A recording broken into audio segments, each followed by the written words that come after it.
Bismillah, Assalamualaikum warahmatullahi wabarakatuh. Perkenalkan, nama saya Guru Hadi, NIM 4342211123, dan kelas TRPL 2A Malam. Saya di sini akan mengerjakan soal asesmen tengah semester. Baiklah, langsung saja. Untuk soal pertama, A. Buatlah bentuk tabel tidak normal dari dokumen di atas. Ini adalah tabel tidak normal. B. Lakukan proses normalisasi dari tahap 1NF dengan 3NF. Tahap 1NF seperti ini. Tahap 2NF, yang pertama ada tabel barang.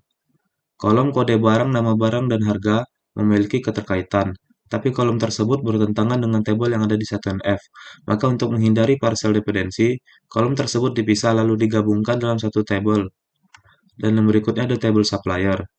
Untuk mempermudah sistem melakukan query, setiap objek atau orang hanya memiliki satu nama, dan menghindari data lain yang tidak terupdate, maka dari itu, kode supplier dan nama supplier dipisah dari tabel di atas dan digabungkan di satu tabel supplier. Dan yang terakhir ada tabel faktur. Tabel faktur ini berisi informasi pembelian. Dan yang normalisasi 3NF, yang pertama ada tabel barang, sama seperti 2NF. Yang kedua ada tabel supplier, sama seperti 2NF juga. Yang ketiga ada tabel transaksi barang. Kolom kode barang dan kolom kode barang dan QTY dipindahkan ke dalam tabel transaksi barang karena ketergantungan fungsional pada kode barang ke QTY. Dengan normalisasi tersebut, tabel telah memenuhi kriteria pada bentuk normalisasi ketiga, yaitu setiap kolom dalam tabel hanya bergantung pada kunci utama atau pada kunci alternatif yang ada, dan tidak bergantung pada kolom-kolom lain dalam tabel. Dan yang terakhir ada tabel faktur. Dan yang berikutnya, C. Tunjukkan relasi tabel hasil dari proses normalisasi yang diperoleh. Ini adalah tabel relasinya. Ini adalah relasinya. D. Lakukan penerapan dengan SQL dari hasil normalisasi yang diperoleh. Pertama-tama kita buat database-nya dulu.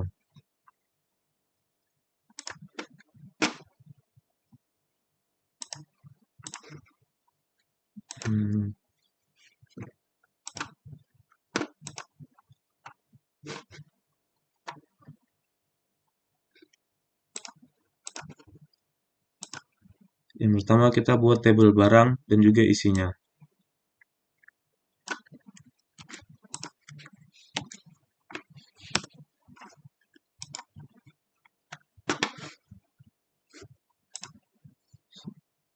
Tabel barang sudah ada dan isinya juga sudah ada.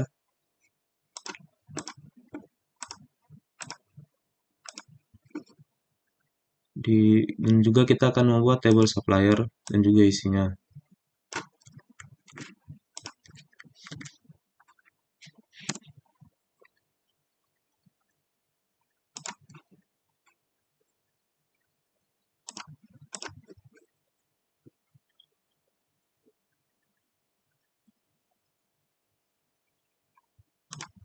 Dan juga kita akan membuat tabel faktur dan isi.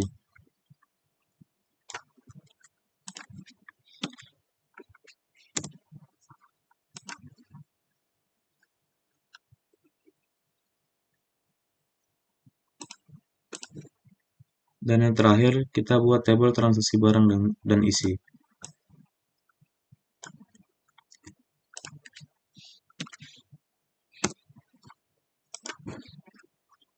Kita lihat di designer.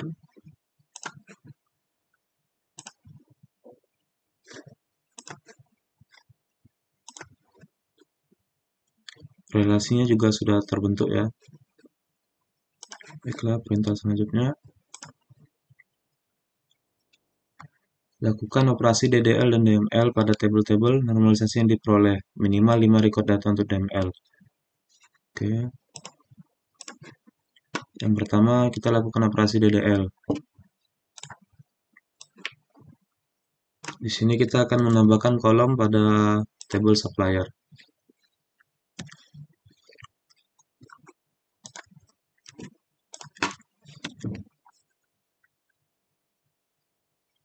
Di sini kita akan menambahkan kolom alamat supplier pada tabel supplier dengan tipe varchar panjang 20.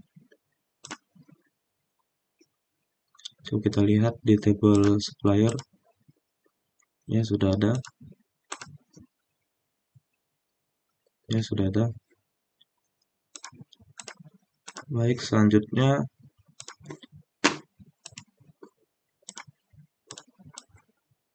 kita merubah kolom yang kita buat tadi menjadi panjang 50.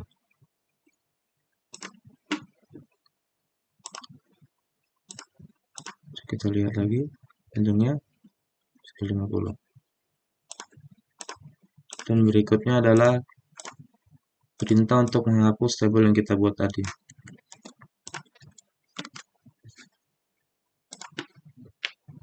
Oke. Coba kita periksa, sudah terhapus sudah? Ya, sudah terhapus. Yang berikutnya kita akan melakukan operasi DML.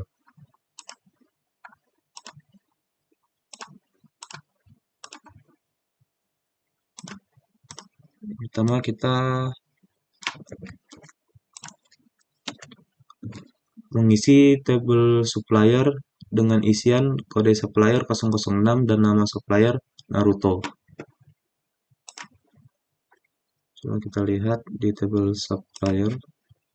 Ya, sudah terisi. Berikutnya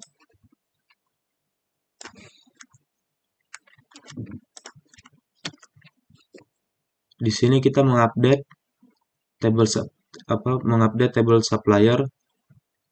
Yang kita update adalah nama supplier dirubah jadi Kakashi dengan kode supplier yang 6. Kondisinya adalah 00006.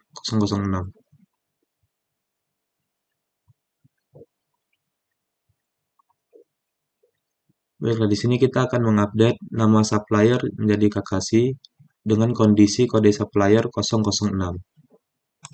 Baik, berhasil. Coba kita lihat. Sudah berubah.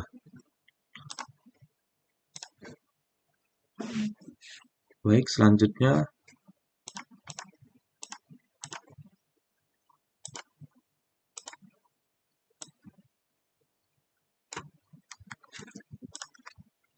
kita delete data yang ada di tabel supplier dengan kondisi 006 dengan kode supplier 006.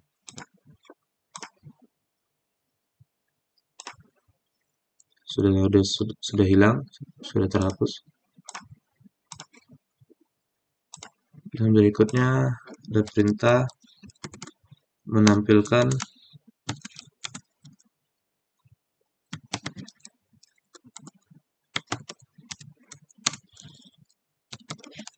transaksi barang.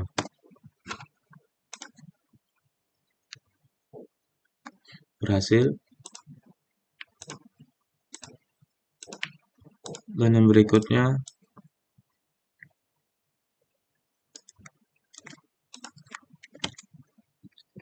di sini adalah perintah untuk menampilkan tabel faktur dengan kolom nomor faktur, supplier dengan kolom nama supplier, tabel barang dengan kolom nama barang, tabel barang dengan kolom harga, tabel transaksi barang dengan kolom QTY dari faktur join supplier on, tabel faktur kolom kode supplier sama dengan tabel supplier kolom kode supplier, join transaksi barang on tabel transaksi barang.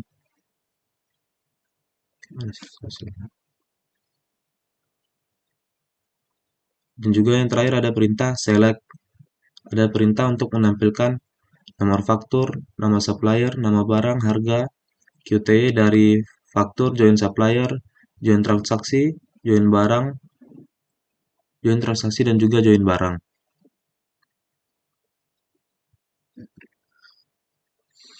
Baik, yang terakhir ada perintah untuk menampilkan nomor faktur dari tabel faktur, nama supplier dari tabel supplier, nama barang dari tabel barang, harga dari tabel barang, QTY dari tabel transaksi barang. Dengan from faktur join supplier, join transaksi, join barang. dengan menyamakan primary key dan foreign key-nya. Coba kita lakukan. Ya, sudah berhasil tampil.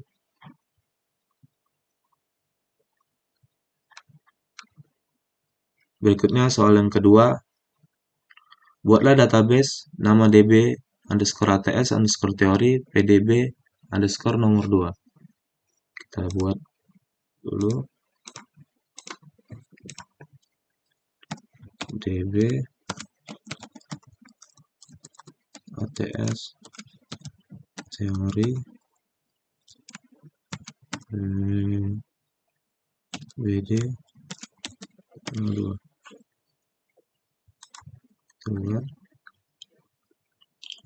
Terus buatlah tabel dengan nama pegawai yang memiliki field sebagai berikut.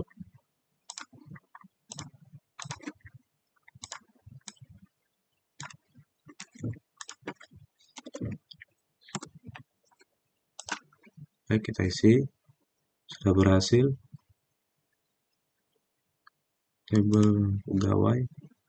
Oke, masukkan data-data berikut ini.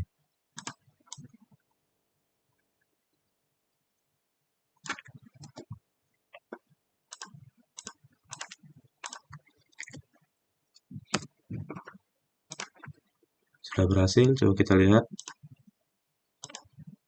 Ya, sudah nampak datanya. Dan yang keempat, ya. Dan yang keempat, hapuslah record dengan ID 100.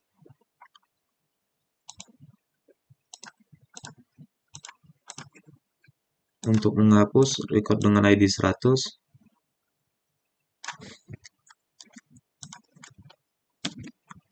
kita perlu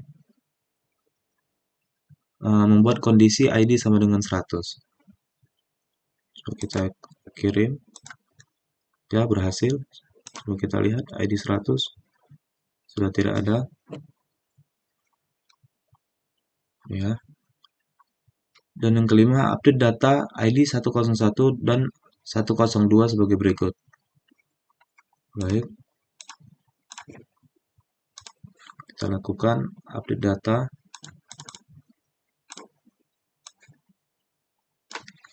Yang pertama untuk ID 101. Oh, di sini ada kesalahan.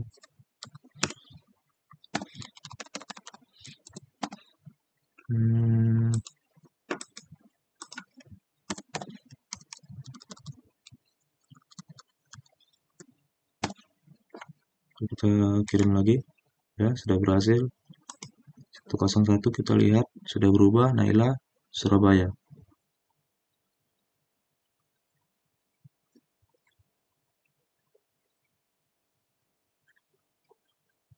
Oke.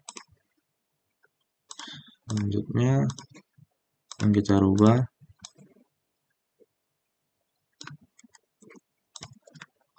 adalah ID 102.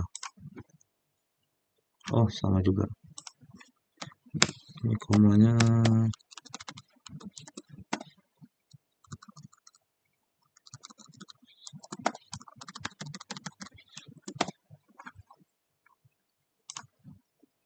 baik, coba kita lihat.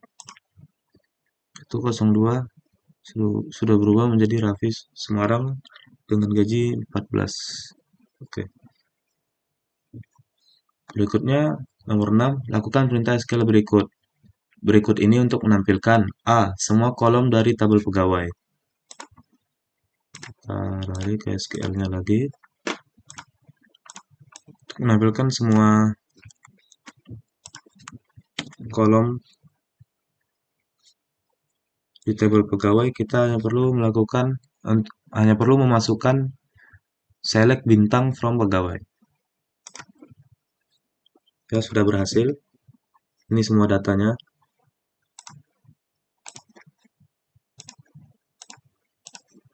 Berikutnya, B. Kolom nama dan gaji dari tabel pegawai. Untuk menampilkan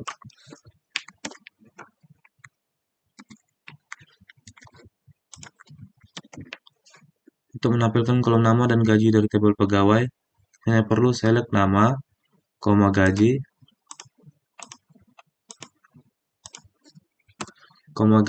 from pegawai. Ya, sudah berhasil, nama dan gaji sudah tampil.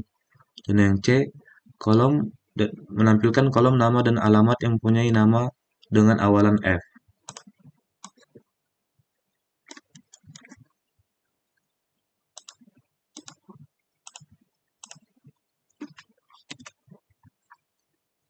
Kita kirim. Ya, yang berawalan F sudah tampil. Berikutnya, menampilkan kolom nama dan alamat yang mempunyai nama dengan akhiran N.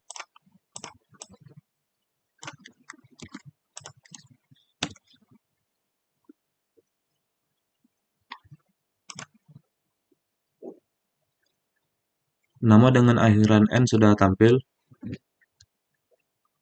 Dan yang berikutnya ada menampilkan kolom nama dan gaji yang mempunyai gaji di atas 15.000.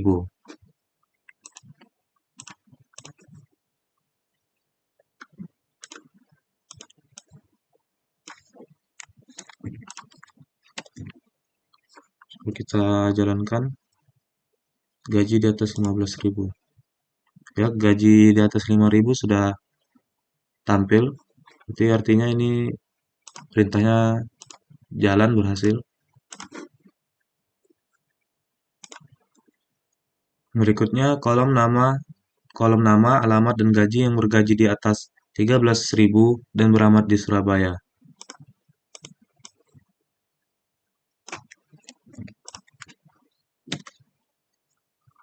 Ini adalah untuk menampilkan kolom nama, kolom alamat, kolom gaji dari tabel pegawai dengan kondisi gaji besar dari 13.000 dan alamat di Surabaya.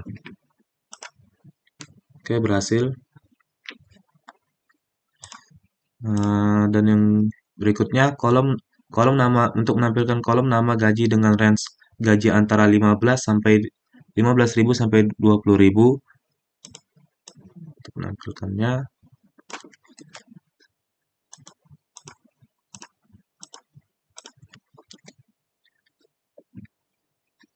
jadi ini adalah untuk menampilkan kolom nama gaji dari tabel pegawai dengan gaji antara 15 dan 20.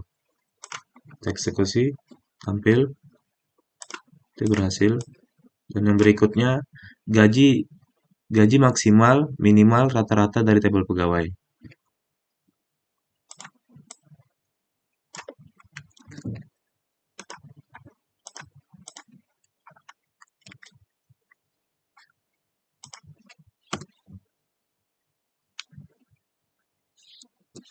Apakah berhasil? Ya, berhasil. Gaji maksimal 21.000, gaji minimal 10.000, gaji rata-rata ya, sudah berhasil. Soal ketiga, lakukan instruksi berikut. A. Buat database dengan nama DB ATS Teori PDB nomor 3. Oke.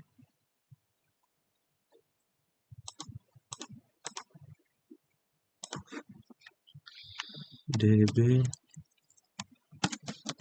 ATS Teori PDB nomor 3. Sudah kita buat. Terus buat tabel dengan nama barang seperti berikut. Terus ke SQL.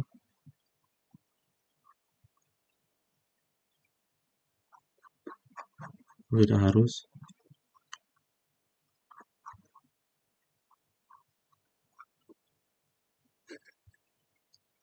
Berikutnya disuruh buat tabel barang seperti berikut. Kita buat tabel barang.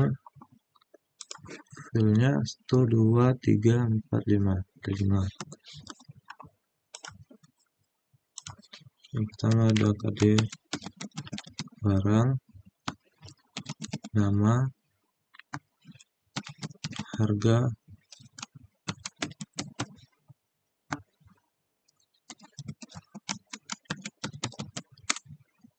harga jual, Yang terakhir jumlah. Ini tipenya varchar, teacher. Di varchar 6, varchar 20, teacher 9, dan yang terakhir 3.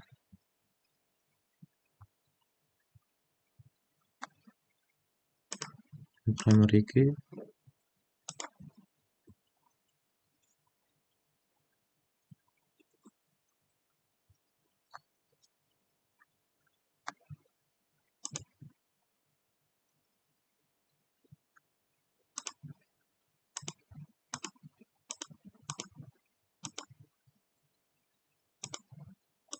oke, 0. Oke, kita defaultnya kita simpan.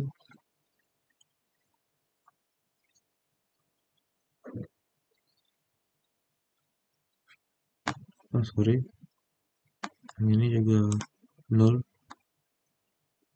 bawaannya. Oh,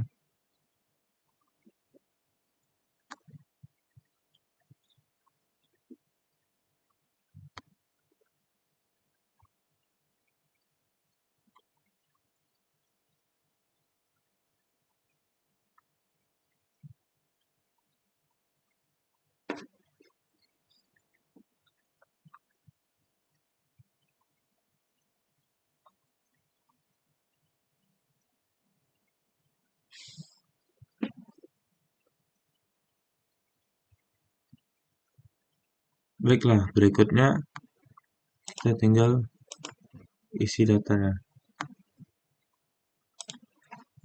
Pertama ada pen 001, pen sil alis dengan harga 1000,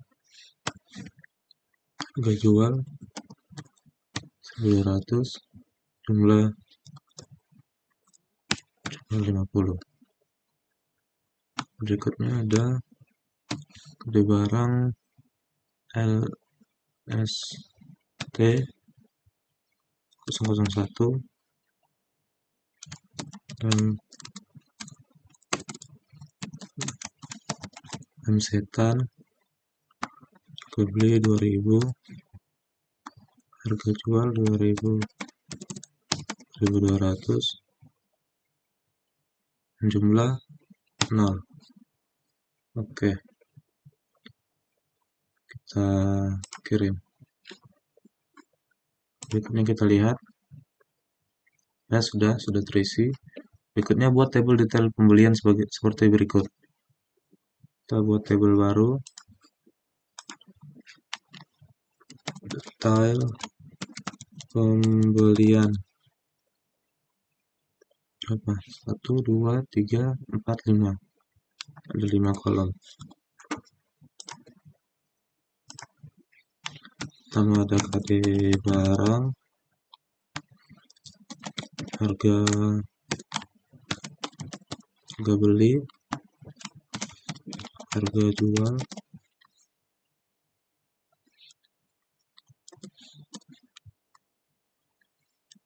jumlah,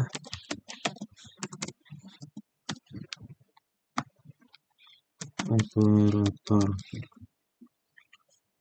Pertama ada varchar panjang 6, integer 9, integer 3 dengan varchar 8. Juga bawaannya semua 0 ya.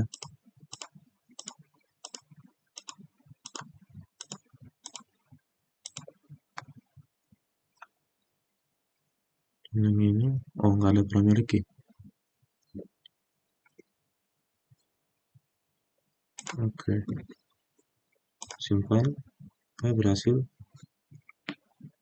Dan berikutnya, oh sebentar, yang di tabel barang tadi bisa nggak diubah? kita ubah bawaan menjadi 0, nanti JavaSQL, Ctrl C, tutup, oke, SQL, berhasil. Coba kita lihat barang struktur, jadi tidak bisa ya, sudah tidak apa-apa, kita lanjut saja.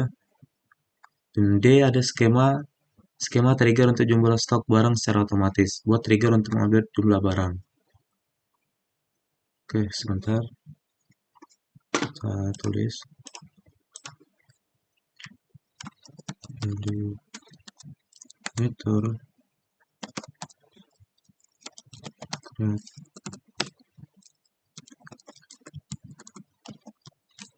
create trigger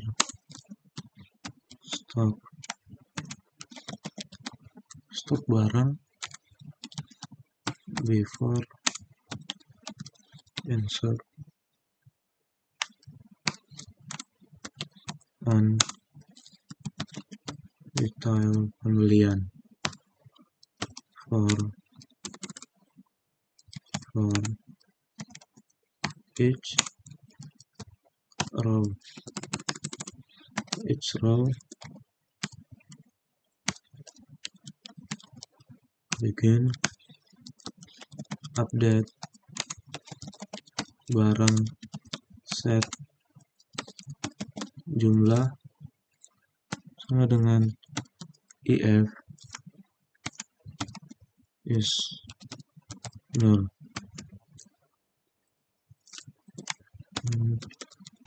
Dan kurang jumlah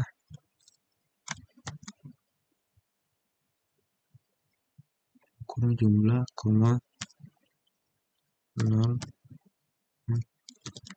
jumlah kurang tambah new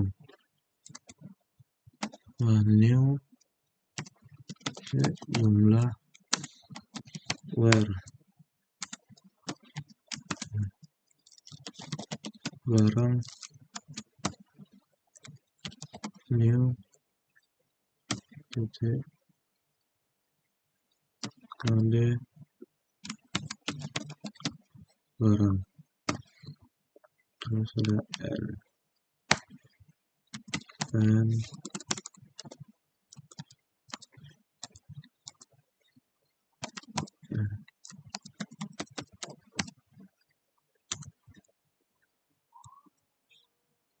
Oke, kita kirim. Ya, berhasil. Habis itu lakukan instruksi berikut. A. Lakukan penamaan data ke tabel data pembelian. Coba kita tambahkan data.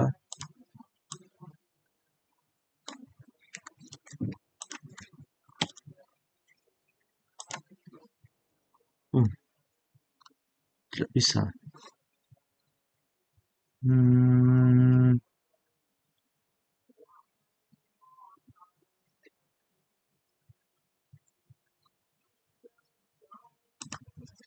Sepertinya ini juga salah. Coba sebentar.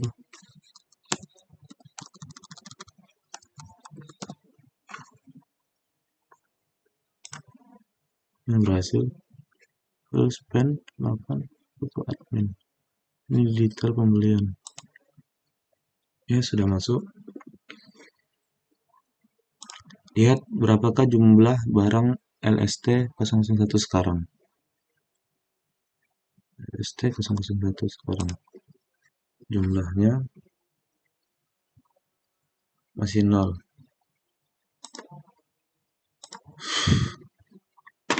Sorry.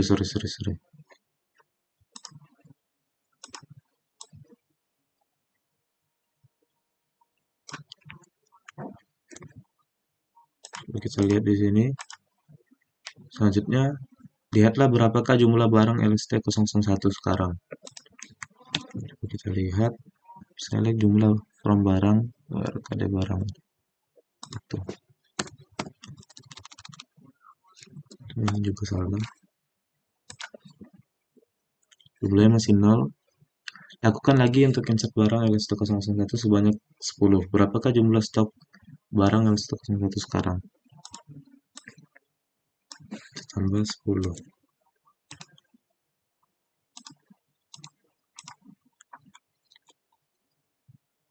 Kita tambah tabel detail pembelian, kode barang, harga beli, harga jual, jumlah. Operator, jumlah tambah 10. Kita kirim.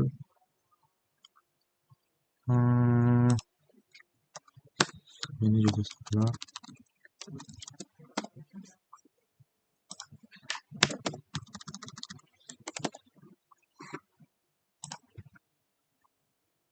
Kita lihat habis itu di sini. Ya sudah tambah 10. Beri penjelasan setiap baris pada trigger yang dibuat dan dipahami. Setiap baris pada trigger yang dibuat dan dipahami. Baik. Pertama ada delimiter. Mengatur delimiter menjadi sehingga statement SQL di dalam trigger bisa terpisah dengan statement SQL di luar trigger. 2. Create trigger, stok barang. Membuat trigger dengan nama stok barang. 3. Before insert on, detail pembelian. Menentukan waktu trigger dijalankan, yaitu sebelum baris data dimasukkan ke dalam tabel detail pembelian. 4. For each row. Menentukan bahwa trigger ini dijalankan untuk setiap baris data yang dimasukkan ke dalam tabel detail pembelian. 5. Update barang. Memulai perintah SQL untuk memperbarui tabel barang. 6. Set jumlah sama dengan if is 0 jumlah 0 jumlah tambah new titik jumlah. Menentukan nilai kolom jumlah pada tabel barang yang dihitung berdasarkan nilai kolom jumlah pada tabel barang ditambah dengan nilai kolom jumlah yang baru ditambahkan pada tabel detail pembelian. Jika nilai kolom jumlah pada tabel barang adalah 0, maka nilai tersebut dianggap sama dengan 0. Where kd underscore barang sama dengan new titik kd underscore barang. Menentukan kondisi untuk memilih baris data pada tabel barang yang akan diperbarui, yaitu baris data yang memiliki nilai kolom kode barang yang sama dengan nilai kolom kode barang pada baris data yang baru dimasukkan ke dalam tabel detail pembelian. 8. N. Mengakhiri perintah SQL yang dimulai pada baris kelima. 6. Mengakhiri trigger. Slash mengakhiri trigger. 10. Delimiter mengembalikan delimiter ke semula.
Baiklah, sudah selesai. Sekian. Assalamualaikum warahmatullahi wabarakatuh.